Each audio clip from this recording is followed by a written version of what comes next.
যেই নারী এই তিনটি পাপ করবে ওই নারীর তওবা কবুল হবে না, দ্রুত মারা যাবে, আল্লাহ তাআলা ওই নারীর উপরে রাগান্বিত হয়ে যাবেন। আমার প্রিয় মা ও বোনেরা, যেই নারীরা এই তিনটি পাপ করবে তাদের তওবা কবুল হবে না, তারা দ্রুত মারা যাবে, রিজিক কমে যাবে, হায়াত কমে যাবে, দুঃখ কষ্ট সংসারে লেগেই থাকবে, সংসারটা তিলে তিলে শেষ হয়ে যাবে।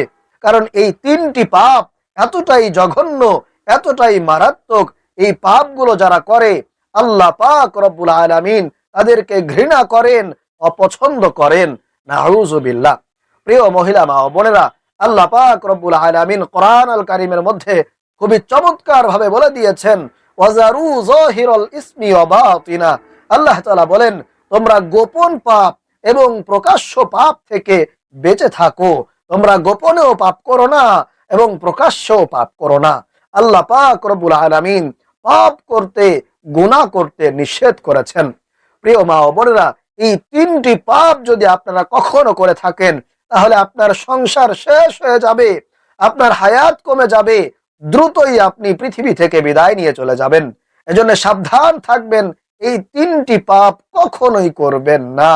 যদি কখনো ভুলেও করে থাকেন, আমি আপনাদেরকে আজকের এই ভিডিওর শেষে ছোট্ট একটি ইস্তেগফারের দোয়া পাঠ করিয়ে দিব। যদি আপনারা আমার সঙ্গে সঙ্গে এই ইস্তেগফারের দোয়াটি পাঠ করতে পারেন, আল্লাহ পাক রব্বুল আলামিন আপনার জীবন যৌবনের যত গুনাহ আছে সমস্ত গুনাহগুলোকে ক্ষমা করে নিষ্পাপ বেগুনাহ মাসুম করে দিবেন। আপনার জীবনে আর একটি গুনাহও থাকবে না। আল্লাহু আকবার। এরপরে জীবনে আর কোনোদিন আপনি এই গুনার কাছেও যাবেন না।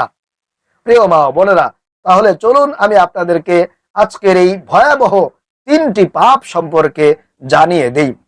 এক নাম্বার যেই পাপ সেটা হলো জিনা, ব্যভিচারে লিপ্ত হওয়া। নাউযুবিল্লাহ। এটা খুবই জঘন্যতম মারাত্মক পাপ। আল্লাহ রাব্বুল আলামিন ওই বান্দা বান্দির উপরে অসন্তুষ্ট হয়ে যান, নারাজ হয়ে যান, রাগান্বিত হয়ে যান। যদি আপনি কখনো এই পাপ করে থাকেন, জিনা ব্যভিচার করে থাকেন, জীবনে কোনোদিন আপনি করবেন না। আজকেই আপনি আমার সঙ্গে তওবা পড়বেন, ইস্তেগফার পাঠ করবেন, আল্লাহ রাব্বুল আলামিন আপনাকে ক্ষমা করে নিষ্পাপ বানিয়ে দিবেন ইনশাআল্লাহ। কারণ আল্লাহ রাব্বুল আলামিন জিনা ব্যভিচারের দিকে না যাওয়ার জন্য কোরআন আল কারীমের মধ্যে বলছেন, ওয়ালা তাকরাবুজ জিনা ইন্নাহু কানা ফাহিশা। তোমরা জিনা ব্যভিচারের কাছেও যেও না, নিশ্চয়ই তা অশ্লীলতা এবং বিপদগামিতা। প্রিয় ভাইয়েরা মা বোনেরা, এই জিনা ব্যভিচার করলে আমাদের শাস্তি কি হবে আমরা কি তা জানি?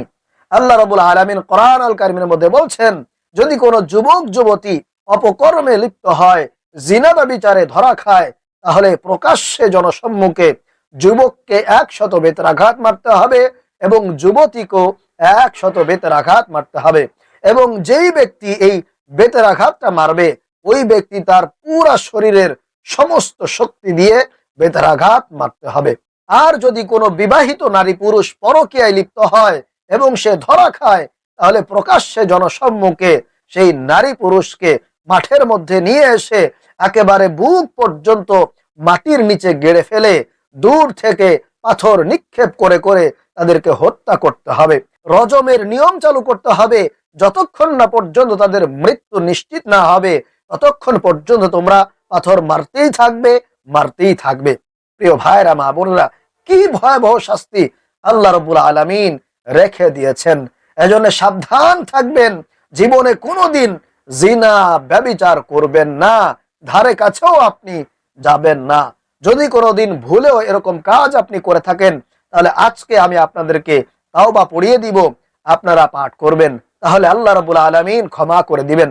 আপনি হয়তো ভাবতেছেন, আমি তো জিনা ব্যভিচার করেছি, আমার তো কোনো শাস্তি হয় নাই। প্রিয় মা ও বোন, আপনার এই দুনিয়ার বুকে শাস্তি না হলেও কিন্তু পরকালে ঠিকই আপনাকে শাস্তির মুখোমুখি হতে হবে। এজন্যে সাবধান থাকতে হবে, গুনাহ থেকে বেঁচে থাকার চেষ্টা করতে হবে। এরপরে প্রিয় মা ও বোন, 2 নাম্বার যেই গুনাহ সেটা হলো মিথ্যা কথা বলা। মিথ্যা কথা কিন্তু কবিরা গুনাহ। যারা বেশি বেশি মিথ্যা কথা বলে তারা ধ্বংস হয়ে যায়, তাদের হায়াত আল্লাহ রাব্বুল আলামিন সংকীর্ণ করে দেন, কমায়া দেন, অল্প সময়ে তারা কিন্তু পৃথিবী থেকে বিদায় নিয়ে চলে যায়। এজন্য কখনোই আপনি মিথ্যা কথা বলবেন না। অনেকে এমন আছে মিথ্যাটাকে সত্য বলে প্রমাণিত করার জন্য তারা আরো বেশি মিথ্যা কথা বলে। কারণ মিথ্যা মানুষকে ধ্বংস করে দেয়, মানুষের জীবন থেকে সমস্ত বরকত উঠে যায়, তাদের দুনিয়াও বরবাদ হয়ে যায়, আখেরাতও বরবাদ হয়ে যায়। আল্লাহ রাব্বুল আলামিন তাদের প্রতি অসন্তুষ্ট হয়ে যান। এজন্য প্রিয় মা ও বোন, কখনোই আপনারা মিথ্যা কথা বলার চেষ্টা করবেন না। যদি একটু আপনার কষ্ট হয়, আপনি মেনে নেওয়ার চেষ্টা করবেন, ইনশাআল্লাহ দেখবেন আল্লাহ আপনাকে ভরপুর করে দিবেন, আপনাকে বরকত দিবেন, আপনার রিজিক আল্লাহ তাআলা বাড়িয়ে দিবেন, সংসারে সুখ শান্তি দিয়ে আল্লাহ রাব্বুল আলামিন ভরপুর করে দিবেন।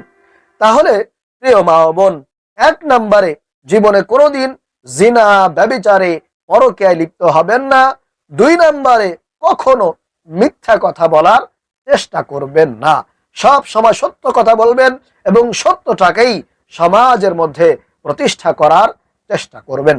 আল্লাহ রাব্বুল আলামিন আমাদেরকে সেই তৌফিক দান করুন, আমিন। এরপরে তিন নম্বরে যেই পাপ করলে দুনিয়া থেকে অল্প সময় আপনি চলে যাবেন, আপনার হায়াত কমে যাবে, আপনার রিজিক সংকীর্ণ হয়ে আসবে, আপনি পৃথিবীতে বেশি দিন থাকতে পারবেন না, হঠাৎ করে আপনার সামনে মৃত্যু উপস্থিত হয়ে যাবে। সেটা হলো স্বামীর সাথে খারাপ আচরণ করা, স্বামীর অবাধ্য হওয়া, স্বামীকে কষ্ট দিয়ে কথা বলা, স্বামীর খেদমত না করা। কারণ আপনার জন্য স্বামী হচ্ছে জান্নাত।